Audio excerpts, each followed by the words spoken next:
Monday morning, 8:03 a.m. Derek strutted past my desk like he was auditioning for a cologne ad called Entitlement. Same cheap blazer, same smirk, same cologne, probably eau de ego. He dropped his empty coffee cup right onto the edge of my table like I was the damn intern, didn't even look at me. "You'll get that, yeah?" He muttered, already halfway to his standing desk, which he never actually stood at. That's when I knew something in me had snapped. Not exploded, snapped, quiet and final, like the inside of a dry twig right before it catches fire.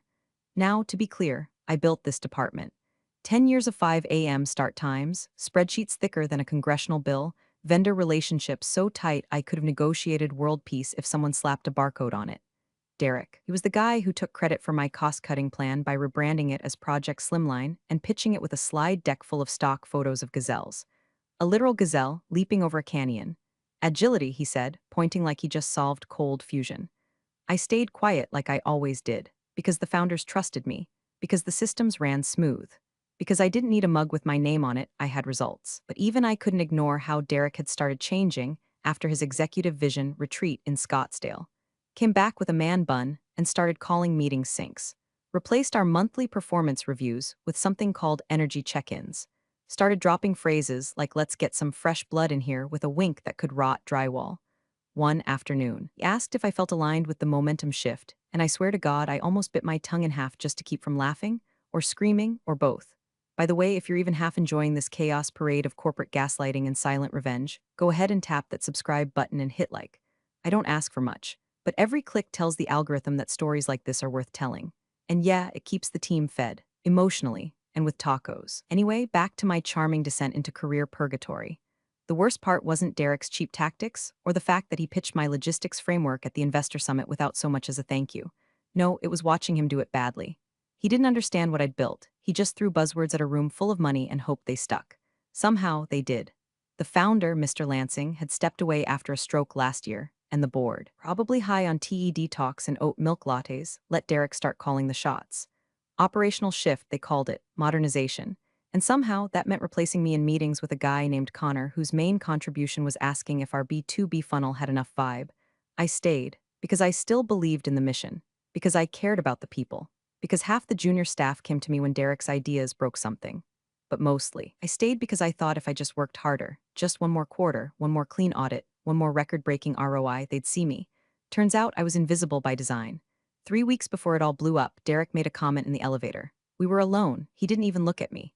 Just said, "I think it's time we brought in some fresh blood." Then he checked his phone and asked if I'd loop in the data from yesterday's meeting. I said sure, and went home and poured a whiskey so strong it could have stripped paint. That night, I opened my old inbox, not the work one, the Gmail I hadn't used since my recruiting days. Inside was a message, 6 months old unread, from Lansing. It just said, "I miss knowing what's really going on." I stared at it for a long time, long enough for the ice in my glass to melt and the buzz to fade. And then I started typing. Not a complaint, not a rant, just the facts. How his systems were being dismantled. How budgets were ballooning. How the team was afraid to speak up because Derek kept replacing dissent with consultants from his fantasy football league. I didn't know if Lansing would reply. I didn't even know if he still could. But I sent it anyway, not out of hope, out of habit, because that's what I do. I build systems, and when they break, I rebuild better, quietly, until the right person finally listens. The invite hit my inbox at 4:07 p.m. on a Friday, like a fart slipped under a locked door. Subject line, urgent HR check-in conference room B. No context, no prep. Just my name, 3 blocks of time, and a quiet suggestion that I pick the soonest available slot. You don't need a psychic or a Harvard MBA to translate that corporate dialect. Someone had their knife out, and they were tired of waiting for my back to turn. I picked the earliest one, 4:30. Figured if the wolves were circling, I might as well walk out with some daylight left. Maybe beat traffic, maybe not throw up in the parking lot. Conference room B was already occupied when I arrived. Derek was seated at the head of the table like he was hosting a game show no one wanted to be on. He didn't even bother with the fake smile. Just tapped his Montblanc pen against a folder and said, "Carol, thanks for making time." Next to him, Gina from HR. Clipboard, neutral expression. Eyes glazed like a woman who spent years deleting souls from payroll. He got right into it, the way cowards do when they've rehearsed their lines all day. The company's at an inflection point, he started. We're pivoting toward a more scalable, agile, youth-forward operational model. And well, your leadership style, while valuable in legacy contexts, doesn't quite fit the forward-facing direction we're headed. That's when I knew he'd practiced those words in the mirror, probably while fixing his hair and whispering affirmations about alpha energy and Q4 dominance. Legacy contexts, like I was a museum exhibit.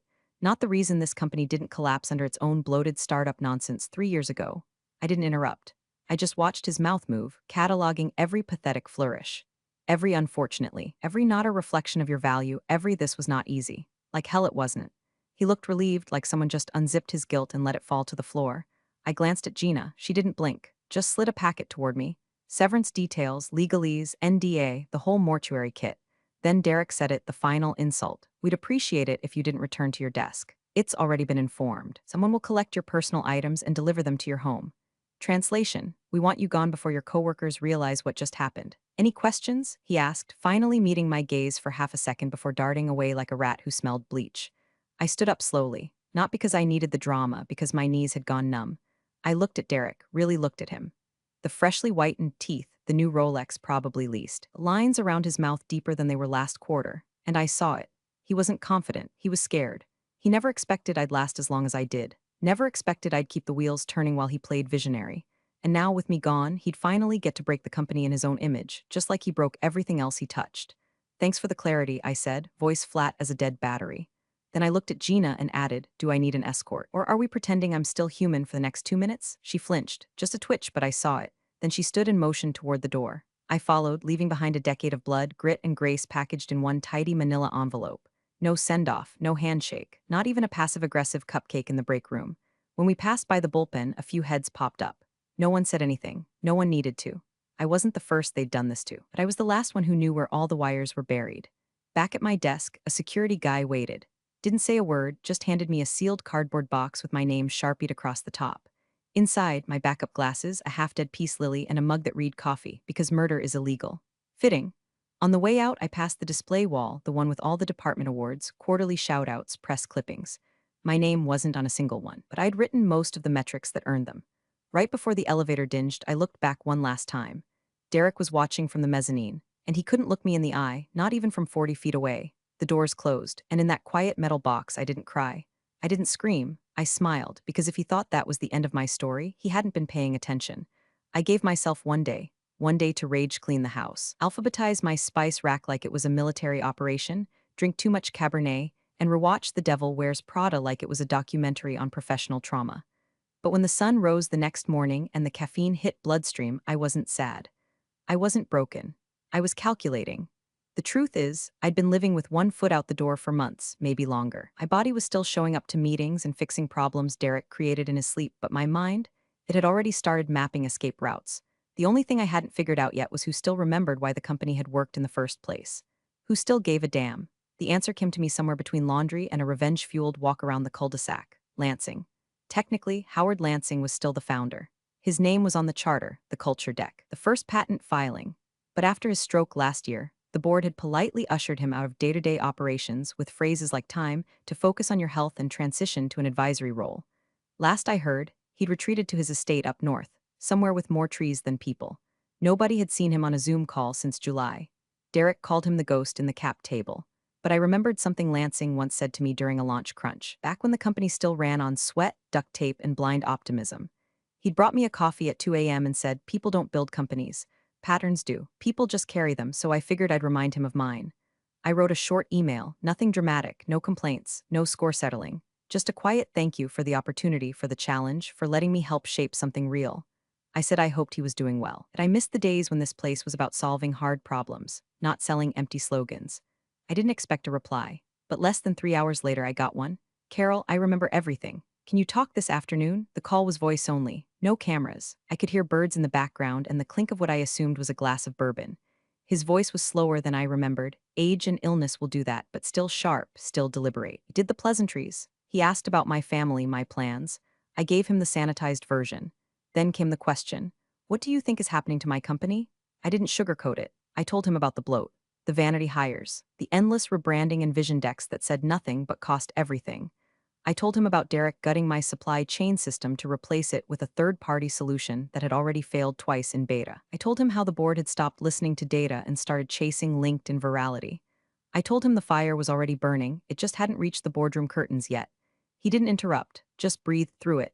And when I finally stopped to take a sip of water, he said 6 words that changed everything. I've been watching from a distance. There was silence after that, thick, charged. Then he added, I didn't like what I saw. He told me he'd kept access to a few internal dashboards the new execs didn't know about. That he saw the downturns, the churn, the loss of key vendors and talent. He saw how Derek inflated wins and buried losses. How decisions were being made by people who didn't understand the bones of the company they were remodeling. Why didn't you step in? I asked, not accusing, just curious. I wasn't sure who still cared, he said. Now I am. That line hit me harder than I expected. We talked for 42 minutes. I did most of the talking. He asked questions, good ones, not buzzword bingo, real ones. And at the end, he said this, I think we need another conversation. Soon, not just you and me. My hands were shaking when I hung up, not from fear, from purpose.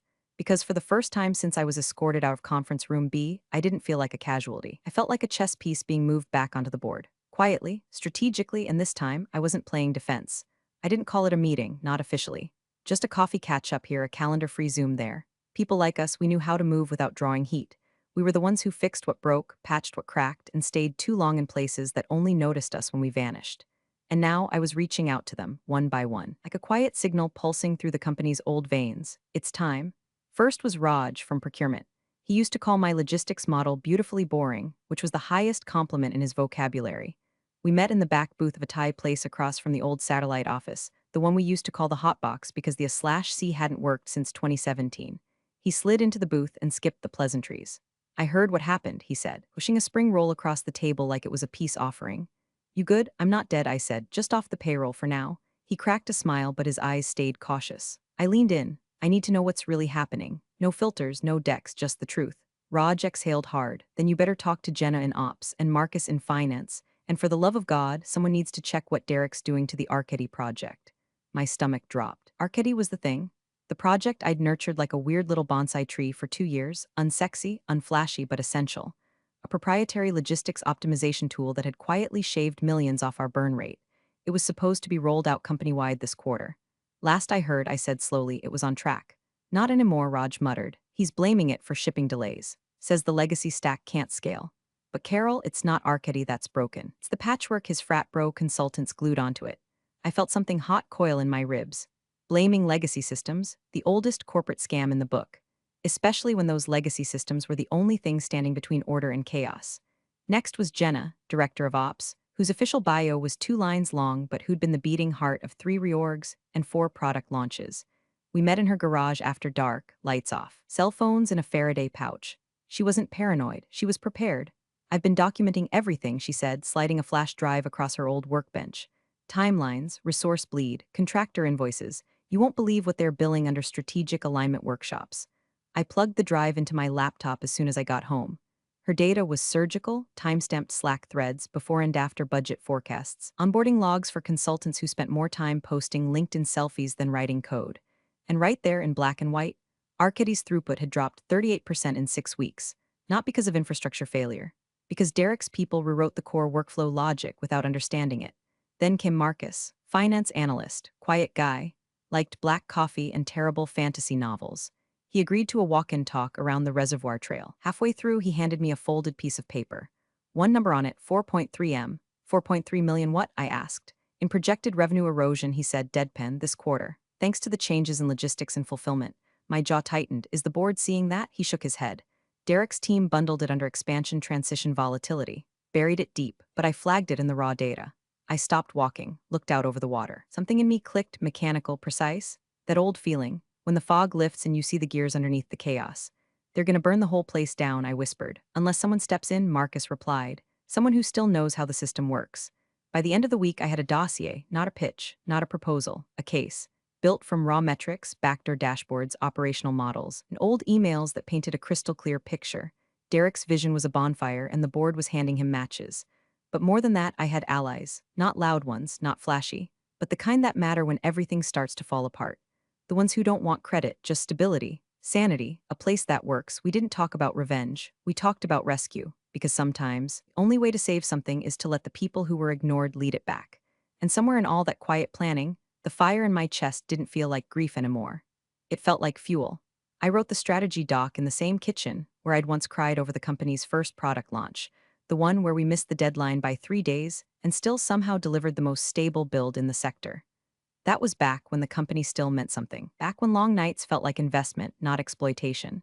I'd stood in that exact same spot years ago, surrounded by takeout boxes and bug reports, believing we were building something worth bleeding for. Now it was spreadsheets and silence. But not just any spreadsheets, proof. The kind of proof that doesn't care how smooth your sales pitch is. Forecasts, regression deltas, failure cascades, if you knew how to read between the rows. It was all there. The way Derek's consultant army had cannibalized operational cohesion for momentum, how they'd bypassed QA on fulfillment redesigns to chase a demo deadline, and how Arcady, my Arcady, had been Frankensteined into a bloated parody of itself. And I didn't just show what was wrong. I showed how to fix it. I built a 5-phase stabilization plan. No fireworks, no jargon, just timelines, measurable impact, and cross-functional dependencies mapped like a surgeon prepping for heart surgery. I projected cost savings, revenue rebound timelines, vendor confidence recovery. I even drafted leadership transition protocols. Then I ended it with a single, bold line, centered and in bold, "There's still a way out, but not with him." I stared at it for a long time. My finger hovered over delete, but I left it, and I hit send. Lansing responded in under 2 hours. "Meet me Tuesday, off-site, no board, just us. Bring a hard copy, no signature, no further instructions. Just coordinates an old winery upstate that I remembered him mentioning once in passing, back when we used to talk about more than just vendor KPIs. I didn't sleep much that night, because this wasn't just a shot in the dark anymore. It was a line in the sand. If he didn't go for it, if he thought I was just a bitter ex-employee with a vendetta, I'd be done not just at this company, everywhere. Word travels fast when you challenge power with paper cuts and spreadsheets. But if he did believe me, then I just offered him the first real lever he'd seen in over a year. I printed the strategy on heavy stock paper because cheap paper crumples too easily when hands start shaking, and drove 2 hours north to the address he'd sent. The winery looked closed from the road. No signs, no cars, just rolling fields and the faint outline of a barn turned conference hall. He was already there, alone, no assistants, no lawyers. He wore a sweater and jeans, looked 20 pounds lighter, and older in that way men look when they've been watching something they love fall apart from behind a glass wall. He didn't say hello, just gestured toward the bench beside him and nodded toward my folder. "Let's see it." I handed it over and waited as he flipped through each section. No interruptions, no questions. Just the slow sound of pages turning and the occasional twitch of his mouth when he saw something particularly damning, usually accompanied by a muttered curse. At one point, he stopped on the budget table for Q2 projections and tapped the column labeled systemic bleed through third-party transition vendors. "Marcus found this?" he asked, eyes still scanning. I nodded. "He's been tracking it for months." They buried it under a rollout pivot. Lansing closed the folder, looked out over the hills, then said something I didn't expect. "You could have come to me a year ago." I met his eyes. "I didn't think you were listening anymore." His gaze softened just for a second. "I wasn't, not until now." Then he stood, stretched his back, and said, "All right. I want you to meet someone tomorrow, same place, different room." "Who?" I asked. "Legal," he said, "and someone from my trust." That's when it hit me. This wasn't just a conversation anymore. This was a move, a big one. Something was shifting behind the scenes, and if I was reading it right, Lansing hadn't just been watching from a distance. He'd been waiting, and now he was getting back in the game, and he wanted me on the field. The email hit at 9:01 a.m. sharp, like it had been waiting for Monday to flex. Subject line, exciting news, a new chapter in leadership. That was their way of saying, "Don't choke when you see who we picked." The sender was the comms team, but the voice? Oh, it reeked of Derek. Polished, shallow, confident like a toddler in a Batman cape. "We're thrilled to welcome back Derek Vaughn as Chief Executive Officer, effective immediately.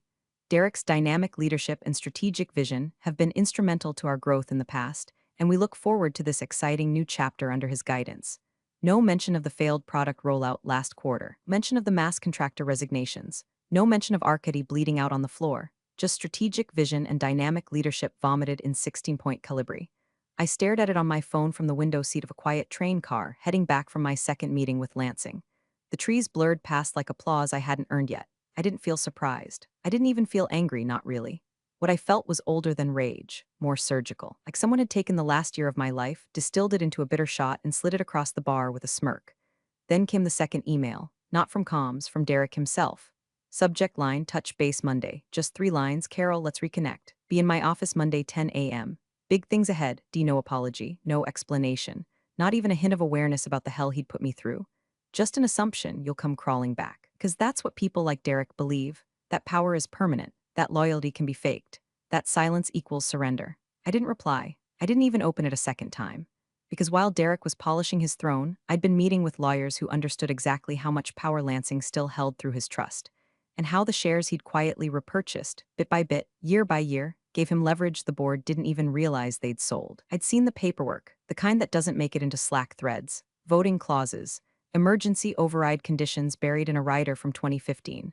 Lansing hadn't just been watching. He'd been arming up, and me, I was his proposal. His plan, the answer to a question no one else even realized was about to be asked.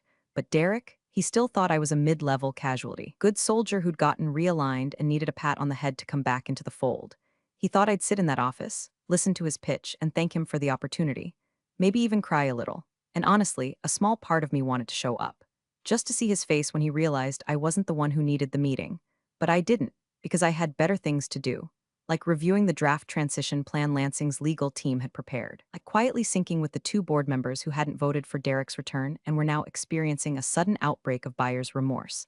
Like preparing the remarks Lansing hinted I might be making if things moved fast, and they were moving fast. By Thursday, I got a text from Lansing's lawyer. Board session locked for next week. NDA until then.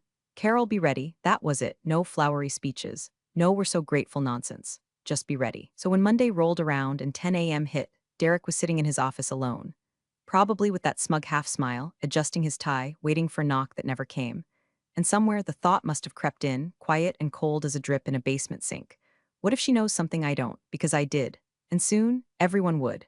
We met in a private room above an old bookstore Lansing owned through a shell company, because of course he did. The kind of place with leather chairs that creaked under real weight, and shelves full of dusty hardcovers no one dared move, like the room was some cathedral to forgotten knowledge. Lansing was already seated, reading a yellowing copy of The Innovator's Dilemma like it was prophecy. His lawyer stood nearby, gray suit, no smile, fingers twitching near a fountain pen like it was a trigger. They didn't offer me coffee, just a thick manila folder and a single line from Lansing. This is what I want. The board just has to say yes. I opened it. The top page was a formal offer, Chief Executive Officer, full authority over operational restructuring, tied compensation to performance benchmarks I'd helped define 2 years ago. It wasn't generous. It was accurate, like someone had finally measured me with the right scale. Underneath that, a transition roadmap, already signed by Lansing. Legal work showing ownership thresholds through his trust. The last page was a summary of the board's voting rights, with certain legacy clauses highlighted in red. I recognized them immediately. Clauses no one had mentioned in years. Clauses written back when the company was still 10 people in a loft above a bakery, and I was the one keeping the whole thing from tipping into chaos. Lansing leaned back. I never sold my soul, Carol, just leased it. Quietly bought most of it back before anyone noticed. And now, if the board approves this, I'm activating what's left. His lawyer finally spoke. You'll need to be quiet until the vote. No signals, no leaks, of course, I said. I didn't post on LinkedIn. Didn't change my job title to advisor or strategic consultant. Didn't share any vague quotes about new beginnings or full circle moments. I kept my head down, because I knew this wasn't the kind of victory that's celebrated early. This was a knife that had to slide between the ribs clean. Meanwhile, Derek was doing his one-man press tour like a rooster that mistook the sunrise for applause. He did a live webinar on leading through disruption, where he actually used the phrase, "We're not just pivoting, we're pirouetting." He posted a selfie from the office rooftop, with the caption, "The future looks bright," and a hashtag that made me physically recoil, #VisionVaughn. The company's comms team pushed out internal memos full of confetti and meaningless stats. Engagement is up 12%. One read. Never mind that half the engineers were either job hunting or straight-up ghosting sprint planning meetings. Derek held a town hall where he used 3 sports metaphors, 2 startup cliches, and 1 thinly veiled jab at legacy era inefficiencies. I watched every minute, smiled at none of it, because I knew what was coming. The shares Lansing had required over the years were held in a trust controlled by his family office. Legally distant enough to avoid scrutiny, but close enough to vote. When combined with 2 board members he'd quietly been nurturing, one of whom I had looped into early Arcady design sessions years ago, we were within striking distance. Vote was scheduled for Tuesday. Until then, silence, stillness. Derek kept throwing sparks into the wind, thinking he was building a fire. He didn't know the smoke was already rising, just not his, and I was holding the match. The invite hit inboxes late Sunday night, the kind of after-hours corporate ping designed to feel urgent, important, like it carried the weight of destiny. Town hall event Monday 10 a.m. New chapter ahead. No details, no agenda. Just the company name in bold, followed by the names of 2 people, Derek Vaughn and Howard Lansing. Internally, the company buzzed. Slack lit up with nervous emojis and wild guesses. Some thought Derek was announcing a new acquisition. Others guessed a product relaunch.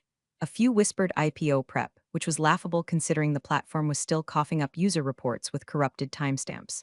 I didn't say a word. At 9:20, Derek arrived through the employee entrance, flanked by his 2 favorite yes-men, one holding a tablet, the other carrying a branded water bottle like it was an Olympic torch. Derek wore his power uniform, Tailored navy blazer, open collar, no tie, Rolex glinting like it knew secrets. He made a grand gesture of waving to the AV team, asking for mic check even though they hadn't set one up yet. Big day, he said, loud enough for the interns to hear. Time to inspire the troops. Backstage he preened, smoothed his hair, practiced lines in the reflection of a dark monitor. Let's align our momentum. This is more than growth, it's evolution. He paused once to scroll through his phone, checking messages. Nothing from me. He frowned for a second, then shrugged. Irrelevant. He stepped toward the curtain, nodded to the event coordinator, and prepared to bask. That's when he saw the extra chairs, 3 of them, set neatly on the far side of the stage, more than the 2 names announced.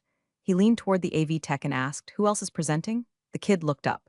"Ooh, it's on the slide deck, sir." Derek blinked. "There's a slide deck?" The AV kid nodded and clicked forward. The screen behind the stage lit up. A title card appeared, Strategic Transition and Operational Stabilization Initiative. Beneath it, 3 names: Howard Lansing, Carol Whitaker, in partnership with the Lansing Family Trust. Derek stared at the screen for a full 5 seconds before turning to his assistant. "Was this updated this morning?" I thought this was yours," the assistant stammered, eyes darting to the clipboard. "You sent a new version last night." "I sent a placeholder. This isn't mine." The intern scurried off. Derek stood frozen. Then the room lights dimmed. The crowd began to shuffle in, employees, stakeholders, department heads, even a few unfamiliar suits from the board. A camera crew appeared in the corner. Someone handed Derek a mic. "You're up first." He nodded automatically, but his rhythm was off now. His smile didn't quite reach his eyes. The script in his head, gone, replaced with the quiet echo of those 3 names. The empty inbox, the chairs he wasn't prepared for. As he walked out onto the stage, the applause came, light, polite, professional. Not the thunder he expected. From the wings. I stood behind the curtain with Lansing, calm and composed. I held a slim folder in one hand and a thumb drive in the other. Lansing nodded at me without looking away from the crowd. "He doesn't know yet, does he?" "No," I said, "but he's starting to smell the smoke." The first slide appeared on the main screen behind Derek. It wasn't his logo. It wasn't his tagline. It was the schematic for Arcadie's original framework, mine, clean, unaltered, annotated with a single line of text at the bottom. "Stability isn't legacy, it's design." Derek swallowed once, then tried to start his speech. And that's when the room really began to shift, because Derek didn't know it yet, but the curtain was already halfway down. He just hadn't heard the ropes pulling. Derek's voice cracked halfway through the second slide. He tried to laugh it off, some awkward, half-swallowed joke about old files getting mixed in, but the room didn't bite. No chuckles, no nods, just rows of quiet, seated employees watching him sweat under soft lights. Even the board members weren't faking interest anymore. I could see 2 of them from the wings, arms folded, lips pressed thin. One leaned toward the other and muttered something. I didn't need to hear it to know the gist. Derek kept tapping the clicker, but nothing happened. The screen remained frozen on Arcadie's system map, annotated in my handwriting. He turned toward the AV booth and waved, too sharp, too desperate. "Can we move forward?" This isn't the deck eye, the house lights cut slightly. A soft spotlight lit the opposite side of the stage. A second set of footsteps echoed across the floor. Howard Lansing entered from stage left, cane tapping, face unreadable, dressed not in a business suit, but a wool blazer and jeans. The kind of man who'd built something once and still remembered what it cost. Applause started slow. Someone in the back, then another. Then a wave, not raucous, not forced, just solid, real, and beside him, walking in step, was me. I wore no badge, no lanyard, no title, just a binder, thick, black, and clearly labeled, Transition Operations, Phase 1 to 3, tucked under my left arm like it belonged there, because it did. Derek turned. The moment he saw us, his body locked like a folding chair mid-collapse. He opened his mouth, closed it, looked to the board, then back to the AV booth. Nothing saved him. Lansing took the mic from the stand without ceremony, didn't need an introduction, didn't wait for silence. Just started talking in that calm, gravel-rich voice that somehow reached every corner of the room. "I want to thank you all for coming today. I know the last year has been confusing, flashy, loud. You've been told a lot of stories about where this company is going." He paused, glanced at Derek, then back to the crowd. "But I've been watching. Not from far, not from silence, just quietly. And I've realized something very simple. The future doesn't belong to the people who make the most noise." He turned to me, held out his hand. "The future belongs to the ones who do the work." I stepped forward, placed the binder down on the table behind us, took his hand in mine. "And starting today," Lansing continued, "your CEO, person who will lead this company forward, not with slogans but with systems, is Carol Whitaker." The room stood, not all at once, not choreographed. Just this slow, swelling rise, like the air got heavier and their bodies needed to respect gravity again, like something solid had finally landed. Derek didn't clap. He didn't move. He reached into his pocket, fumbling for his phone like it was a life raft, but his hand shook. The phone slipped, hit the stage floor with a loud, pathetic crack. He bent to pick it up and knocked over his own water in the process. Nobody helped.